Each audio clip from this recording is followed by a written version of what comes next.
be able to see one of our black leopards out later. But on the golden leopard, you can see their spots a lot easier than a black leopard. The spots are actually like our fingerprints. No two leopards, and it's the same with a tiger stripe. No two leopards have the same exact pattern. So that makes each of them, individual, unique, and that's pretty much their permanent identification. If you were to ever shave the hair off of the back of a leopard, not that I would recommend it, because it probably wouldn't turn out so well for you. But if you did, then you see that the spots are actually imprinted on the skin like a tattoo. So that really is their permanent identification. Again, it makes them unique and, they're all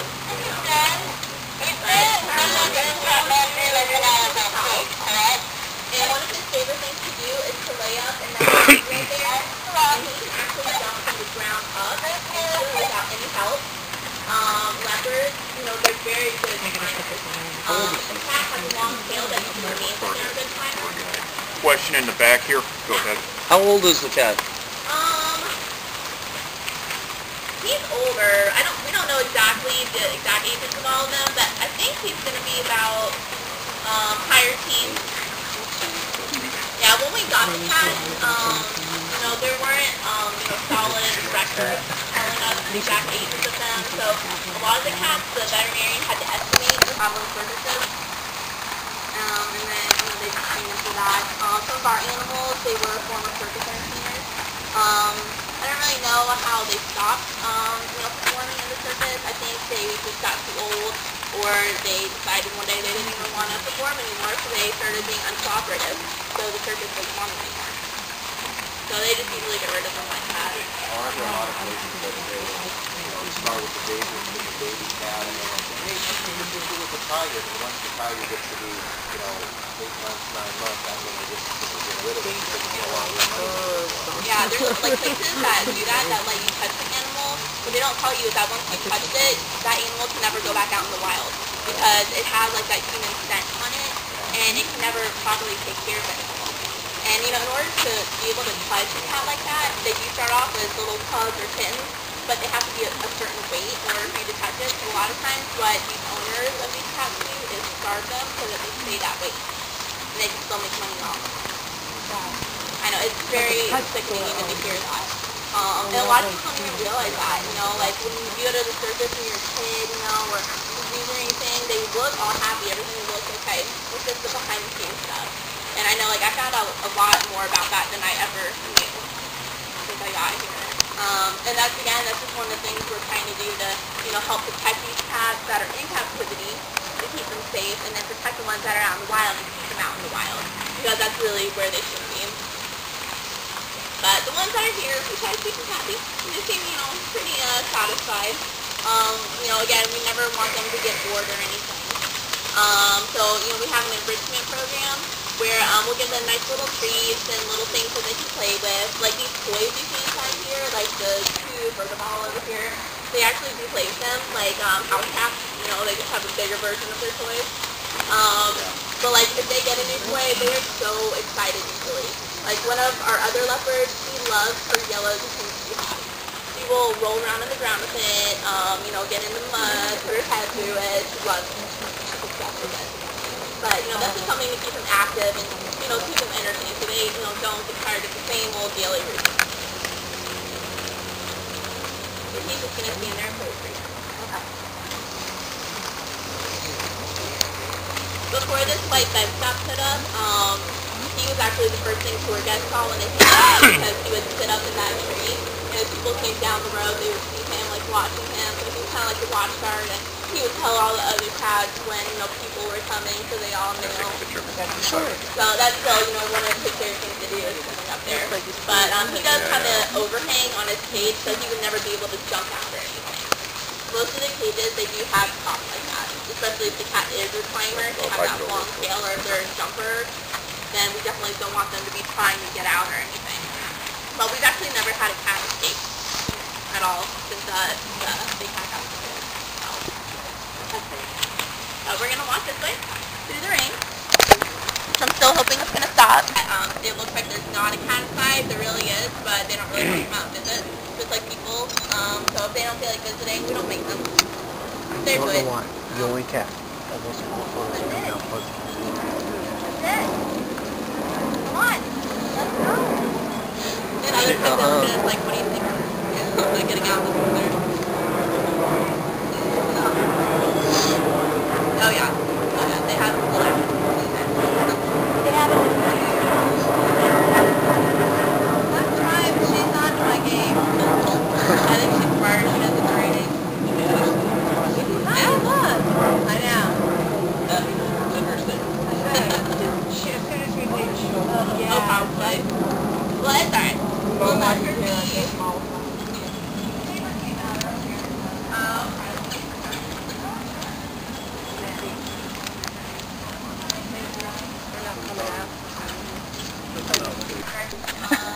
Mom, it's blatant 10 times the size.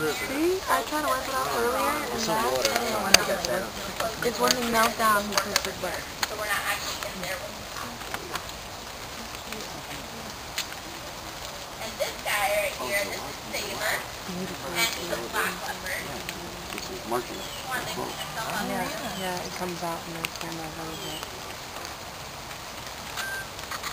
Now on the black leopard, you can't really see the spots, but it's very light, and you look really hard to see them a little bit. Normally if the sunlight's out and he's like flying on his back, you can see it on his belly a lot better than on his back.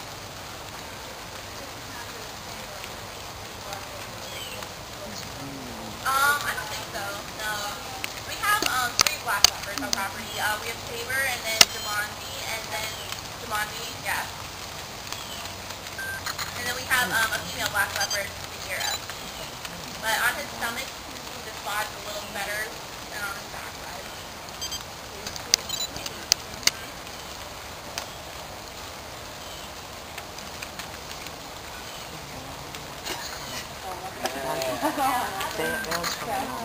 Good picture. You want that one? Like, do they stay there? Yeah, a lot of times they'll go inside the den. That's why we go there in case, it doesn't start raining and lightning, somewhere they can go to.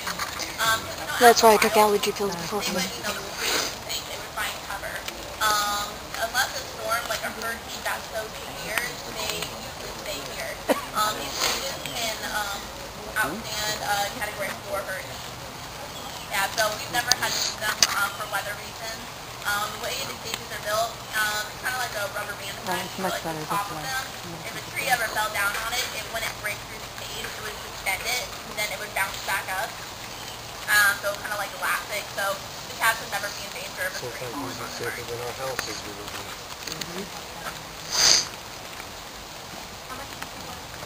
Our leopards are over 200. Yeah. And how much? It depends on the weight too. Like Saber, he's got a little bit of ability, so he probably won't get as much as one of our, cats that weigh less. But we feed them every day except for Sunday. We fast them, just because out in the wild they don't even eat every day. They'll eat a couple days a week, maybe at best.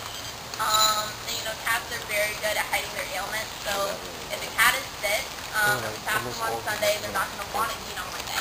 So that's how we know if they're feeling good or not.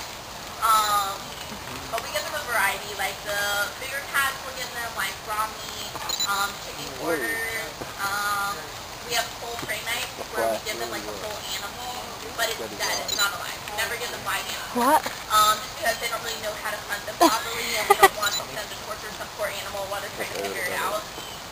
So like the bigger cats will get like bunny rabbits, and the smaller cats will get rats. And then the smaller cats will also get like chicken neck. All of them get mush, so it's kind of like their vegetables. It has their vitamins in it, and it looks like ground up meatloaf, pretty much. And that's a good way we can put any medication that they need in it. Yeah. Yeah.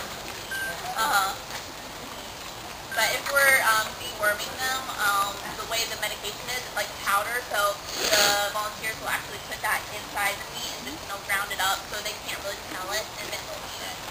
But the portion size, it depends on the size of the cat. But usually like the bigger cats, they'll get like 1 chicken quarter. Their mush size might be about this big, whereas the smaller cat, it'll be like the size of a baseball. So, it just depends on the actual size of the cat.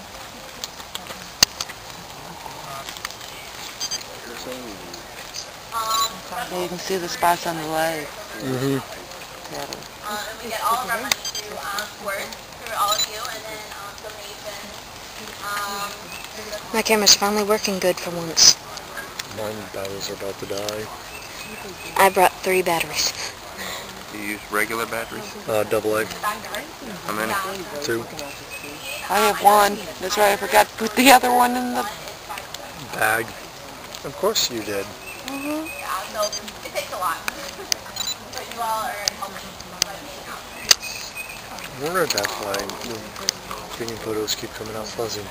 So my batteries are about to We die. actually find some of them in the cages out there. So I guess that's your rephrase. We don't give them live animals on purpose. Sometimes because they still need to have that wild instinct.